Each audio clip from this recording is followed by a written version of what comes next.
Hi, this is Timo Somers, known from Delain, Vengeance, Airways, Triad and countless other projects. You're watching loudguitars.com.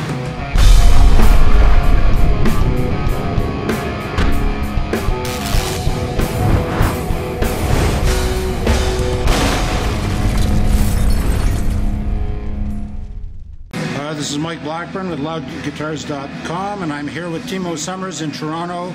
Big show tonight with Eclipse and Camelot at the Opera House. Tour's been going very well. We haven't seen Timo since the Jason Becker Not Dead Yet festival in Amsterdam a couple of years ago. So we're going to catch up on all of his projects, and as you heard during his intro, there are many to talk about. So Timo, welcome to Toronto. First time here, I guess. It is, actually. So tell me about the tour so far, how things have been going. The tours have been going great. Just played a week in the USA. It's been really good. Crowd response is great. Camelot's been great to us. It's all been really cool. So yesterday played in Montreal, crazy crowd, so I'm looking forward to tonight's show. So tell me what the most recent project with Delain is and what's upcoming with them. So yeah, we're doing this tour now, just for the American promo side of things. We're actually in the middle of writing our new album, so we're probably going to record that end of this year, somewhere like that. So yeah, we're writing for it, we're going to record it, and we'll see from there. Okay, that's a studio album. Yeah, it's a studio album. Cool. And then next year we're going to tour with Temptation in Europe, like Wembley Hall and Zenit and stuff. So it's really look forward to that too. Excellent. So of those other projects, of which there are many, which one is the next one? I think Arrow Haze is about to be released pretty soon. Yeah. Airways is a project. They released an album last year with Matrach, you know, the YouTube guitar player, and I fill in for him now. So yeah, the single is going to be released in 2 weeks, September something, and looking forward to it. I actually sing on that too. I wrote the song, played guitar on it. So. Okay, so talk about Triad now, your project with Baron and Atma. Yeah. So yeah, I met Atma on the Jason Becker Not Dead Yet festival. He's a crazy ass drummer, so he's known from Jason Becker of course and all that. We decided, well, I was doing a solo album actually, and I just told him that I was going to record it, and he was like, yeah, we should do it together, man. And Byron is a really good friend of mine, and so yeah, we hooked up and we did the album. It's kind of halfway done now. I have so much stuff to do that it's impossible to work on it all the time, but I'm taking my time for it and making the best album I can possibly make. So I think it will be done like next year, summer. I think it will be released now. Well, the samples we've heard so far have been very interesting, and really looking forward to that one, since we love all three of you guys. Yeah. Who we all met in Amsterdam back then. Okay, so sequentially, which one is the next one? Sequentially, the next one, apart from Airways, is the Vengeance album coming out. We recorded it, it's done, mixed and mastered. It's coming out in the USA and Canada, I think, November 5th. Yeah, we worked on it with Michael Vos, really cool producer, and I wrote half of the album. So all the guitars on it. It's really cool actually. So this one must be particularly important to you because of the history of the band, and your dad and Baron, the whole thing. Yeah. Well, this actually, after the passing away of my dad, Vengeance released one album, Crystal Eye, and but it was basically Leon, you know, doing his thing because I was busy with Delain and everything. So it was an in-between album. I played on 2 songs on that. But now it's really, you know, Byron is back. I'm full-time in there now. Leon is singing great as hell. So this is actually really I think the first real band record, you know. And I'm really excited about my playing on it and the freedom I have actually on the album. So looking forward to it. And I guess you're going to have a hard time figuring out who to tour with and when, with all of this stuff happening at the same time. Yeah. Yeah, well, Delain is my main agenda, you know, and the good thing about that is that, you know, everything is planned so much in front, so I actually know already when we're going to tour in 2014, you know, basically, not the whole picture, so. Is Vengeance these days more of a summer festival type band? They do a lot of the big festivals during the summer? I think we will now, because we have the band really together now, and guess it depends how this new record is received and everything. For sure, yeah. We're gonna tour in November in Germany and Holland, and it's basically just a double tour with Mad Max. It's on the same label, so but it's basically a tryout how things are going now. So we will tour next year, I think. And there's one more project, I can't remember the name. It's a pop thing. Yeah, it's called Heart. It originates in Silver. It was a Dutch pop record, and now I'm actually doing the vocals as well. And yeah, it's kind of. I'm trying to do the typical Dutch pop thing, which is really wrong, actually. But I'm trying to do it well now, and it's actually kind of working. So yeah, we're finishing the EP right now, and it's actually focused more on my singing than on my shredding. But there's some shredding on the record, so that's gonna be good. There has to be with Timo Somers on there. There has to be for something. For sure. So you and I have a couple of things in common. I mean, first we're tall and good looking. For sure. But then next to that, we're probably two of the biggest Gary Moore fans on the face of the planet. We are. So I know Gary was. You were introduced to him very early because he was a hero of your dad's as well. So just tell us about that and what Gary meant to you growing up and now as you go forward with your career. Well, Gary Moore, you know, like you said, he was one of the favorites of my dad, and I actually, when I was like 14 and played guitar for 2 years, I could play his songs by ear, and I haven't even really listened to them. You know, I heard them so much when I was a kid, when I was young, and you know, eventually I learned the song "The Loner" by him, and that song really taught me over the years about how he should play the guitar. You know, it's like at first you think, oh, it's simple, it's the slow stuff and all that, but I think that song really hits the spot on how you play with feeling. And after the passing away of my dad, his music really helped me to go on, and I try to capture his feeling and mine into playing similar to him with modern influences, you know. And so yeah, it's kind of, I know it means really a lot to me, and he learned me how to play guitar actually. Well, it's funny because all the shredders I talk to, when they get down to it, when they, you know, they all think of Gary Moore music as being relatively simple from a technical point of view, but it's what's not on the page. It's everything else that's in there that's the hard thing to do and to do right. It's way harder than shredding, man. It really is. I know no one that plays like Gary Moore, you know. Everyone can play the 20 notes per second shredding shit. Well, not everyone, but you know, you can learn it, I think. But the feeling part is overlooked, I think, and Gary is the king of that for me. So talking about other heroes, who are some of the other guitarists that you really enjoyed listening to growing up and still today, if there's any new guys out there that you really enjoy? Well, my first real hero was Joe Satriani. That was like the first instrumental guitar stuff I got into, and I still really enjoy his songwriting. You know, it's kind of pop songs with guitar on it, and I actually follow that rules for writing myself actually. So that's been good. And then the real eye opener to me was Buckethead. He showed me that, you know, you can do whatever you want, you know, and you can be as crazy as you want and do everything and not be restricted to rules, I think. And so that was all the technical stuff, and then I really got into players like John Mayer and Jeff Coleman and Marcus Demme and Devil, and got into the feeling side of things, and now I try to combine all that. Well, that's good, because you got all the bases covered then. You got the feeling, you got the technical and weird with Buckethead.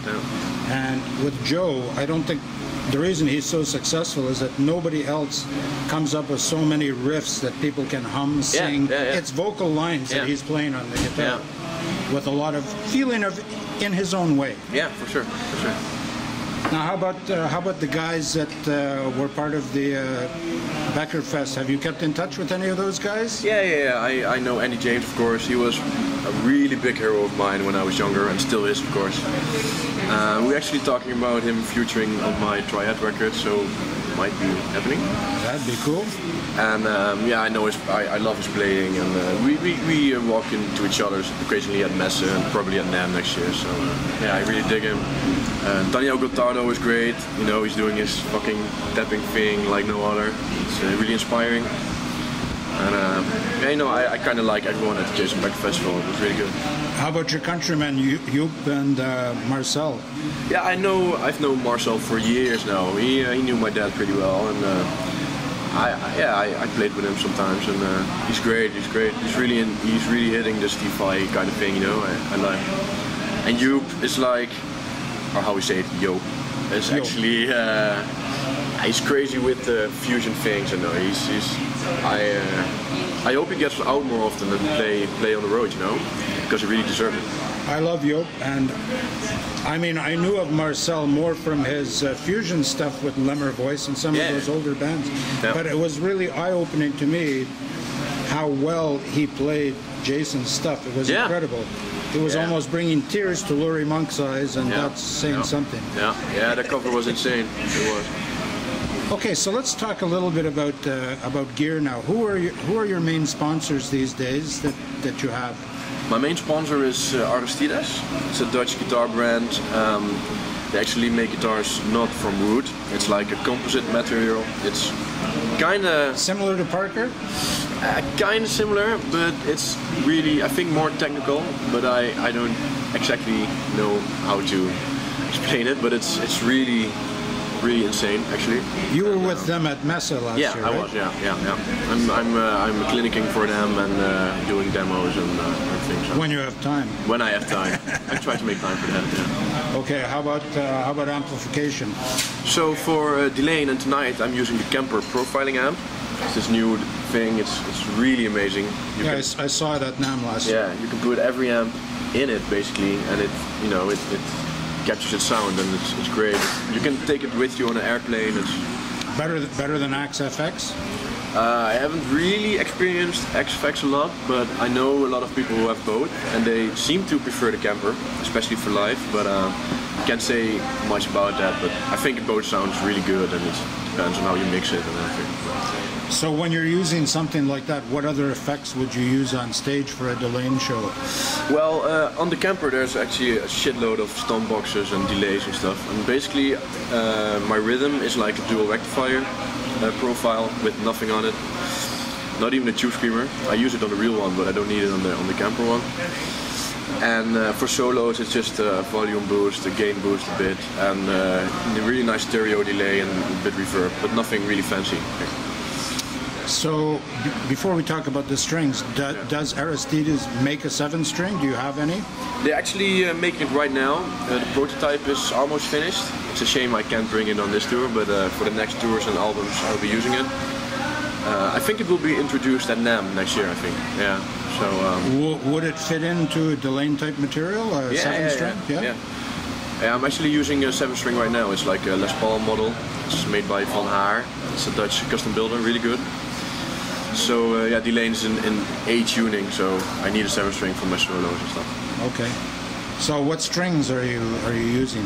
I'm using Kurt Mangan at the moment, like 10 till 52, and then with a low 64 as the A string, which is kind of thick. I like it thick. And how about picks? What picks are you using these days? I'm actually changing a lot. You learned that from Andy James. He's never happy with his picks. I like it when it's like, you know, thick and not flubby, you know. Exactly. Yeah, a lot of fast players actually like the flubby stuff. I can't stand it. No, because I have to hit the strings hard and. Yeah, so I'm using the Dunlop, mainly the Ultex, you know, the yellow things, 2mm, and actually the Jazz Tone 208. It is jazz pick, but it's really good, I think. So sometime this, I don't know, I can't remember if it was this year or at the end of last year, you actually went to Tunisia to play a gig, right? That was in a famous club down there that seems to have a few things happening. Yeah. How was that? How was that experience? Really good. Actually, we were asked to be Fabio Leone's backing band. We won't mention his name, but he didn't show up, did he? Yes. The anonymous singer did not show up. So yeah, but it was really cool actually because our drummer can sing pretty good, and we had some guests there. So it was really improvised, and we did instrumental versions of the the White Snake songs and all that. So it actually was more fun, I think, and we cheered the house apart. So it's good. And Chris, our mutual friend, told me that they really love their rock down there. Yeah, it's actually, I was amazed because the country is in like a revolution right now, and it's insane. It's not democratic at all. But there are quite a few people there who really enjoy rock, and they were like drinking like hell, and the women were like crazy. So yeah, it was an eye-opener for me, basically, to see that in those countries there's actually good music going on as well. So this year, Aristides will be at NAMM, and hopefully you're going to be there. Yeah, I have the time now, so that's good. And that should be very interesting for you. I know you've been to Mesa a few times, but there's nothing like NAMM. Your first one will be cool, and we need to somehow arrange for you to go to San Francisco too, because there's somebody there you should meet. Yes, I think I should really meet him, yeah. The gods. Everybody needs to meet him. So, here in Canada, things are getting more and more difficult for club owners. Yeah. The government here, and I don't know how it affected tours that were booked in advance like Delain, they're starting to charge touring acts from outside the country ridiculous sums of money per group member. And that only started like a couple of weeks ago in August. I don't know if it affected your tour at all. Yeah. But what it means is that the second level of bands, the ones that play in the smaller venues, they're not going to be able to afford to come here anymore. Yeah. What do you think about that ridiculous thing? It's crazy that being on the road as a musician is hard as it is, and it gets paid like shit. Everyone knows that. But I don't think governments, they only care about real big artists, and they're like, oh, they're selling that much fucking tickets, so let's charge them more. But they forget about the small stuff, and they forget about actual. Most of the time, it's better music. How smaller the audience is, how better it is sometimes. So they totally forget about that, and yeah, I think it's insane. It's like random thing to get money, but it won't work, I think. Your dad was a musician. Yes. A professional musician, so it's not surprising that you followed in his footsteps. But if you had not wanted to be a musician, which obviously you did very early on, what do you think you would have liked to have been? A porn star, but apart from that, no. I actually was a really good tennis player when I was like 12, 13. I could be pro, possibly, but then I discovered the guitar and girls and everything, and my life went from there. But and I actually was really into scientific stuff, but then I discovered I wasn't really a school kid, so. Could you take Rafa? On a good day. He's relentless. When he's playing his best, he's very hard. Yeah, for sure. Okay, Timo, so thank you for your time. You're very welcome. We'll see you at the show tonight. It's going to be a great show. Looking forward to it, and we'll see you again at NAMM. Yeah, great to see you again. Cheers. Cheers.